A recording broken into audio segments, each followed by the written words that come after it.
Very much so. As a gay man, it is crucial to know the difference between stories invented by humans and reality.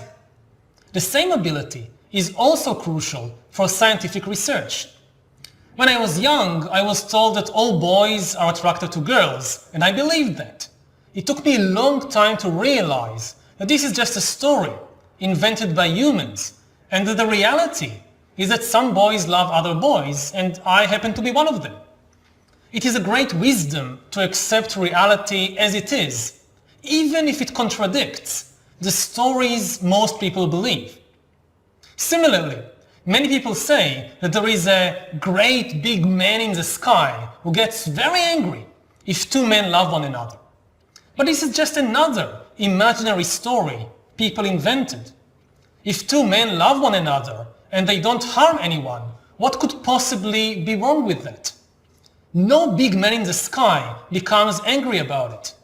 The only ones who get angry are all kinds of priests and rabbis.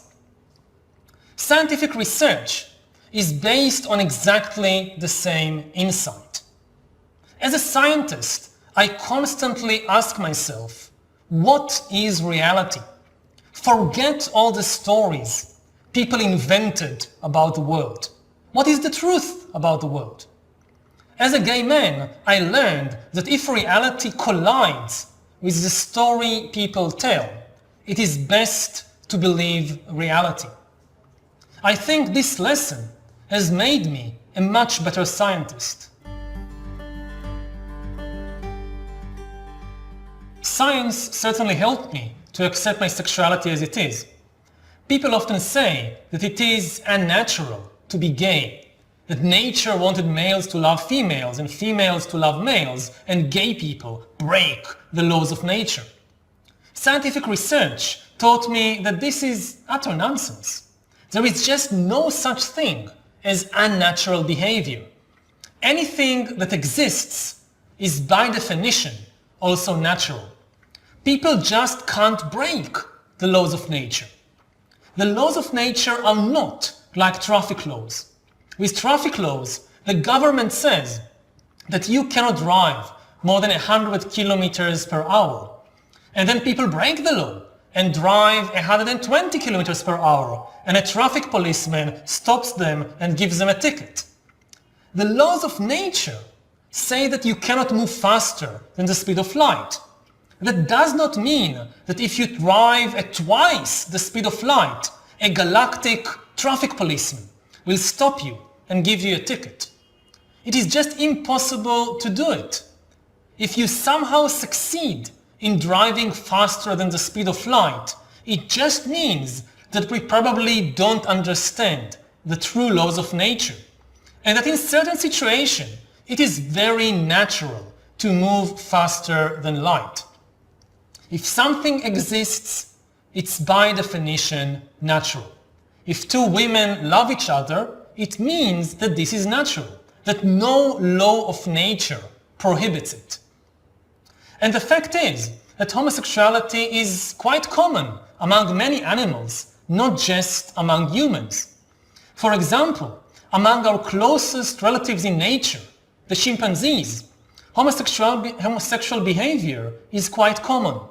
Most sexual activities among chimpanzees are not done in order to procreate little chimps.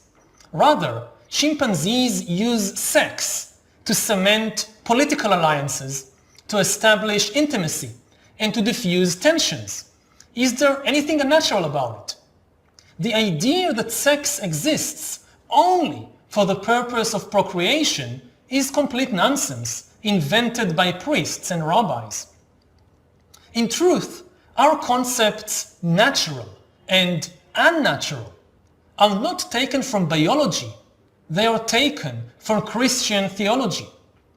The theological meaning of natural is in accordance with the intentions of the God who created nature.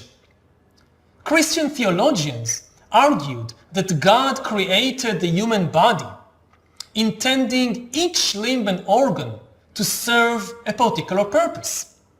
If we use our limbs and organs for that purpose, envisioned by God, this is natural activity. To use them differently than God intends is unnatural. But all this is mythology. God didn't create humans and other animals. They evolved by natural selection. And evolution just has no purpose. Organs have not evolved with a particular purpose. And the way organs are used by animals and humans is in constant flux. There is hardly a single organ in the human body that only does the job its prototype did when it first appeared hundreds of millions of years ago. Organs evolve to perform a particular function, but once they exist, it is totally natural to adapt them for other usages. Feathers first appeared to keep ancient reptiles warm. Now birds use them to fly. Is that unnatural? Fingers appeared to help our ancestors climb trees. Now we use them to play the piano. Is that unnatural? Mouths appeared to enable organisms to take food into their bodies. Now we use them to speak and to kiss. Is that unnatural? Similarly, sex first appeared for purpose of procreation, but now we use it to establish intimacy and friendship and relationships. Is there anything unnatural about that?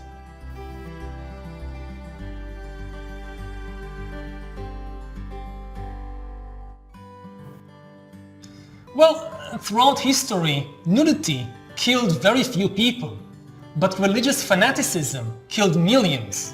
So before we worry so much about nudity in gay parades, we had better worry about religious extremism.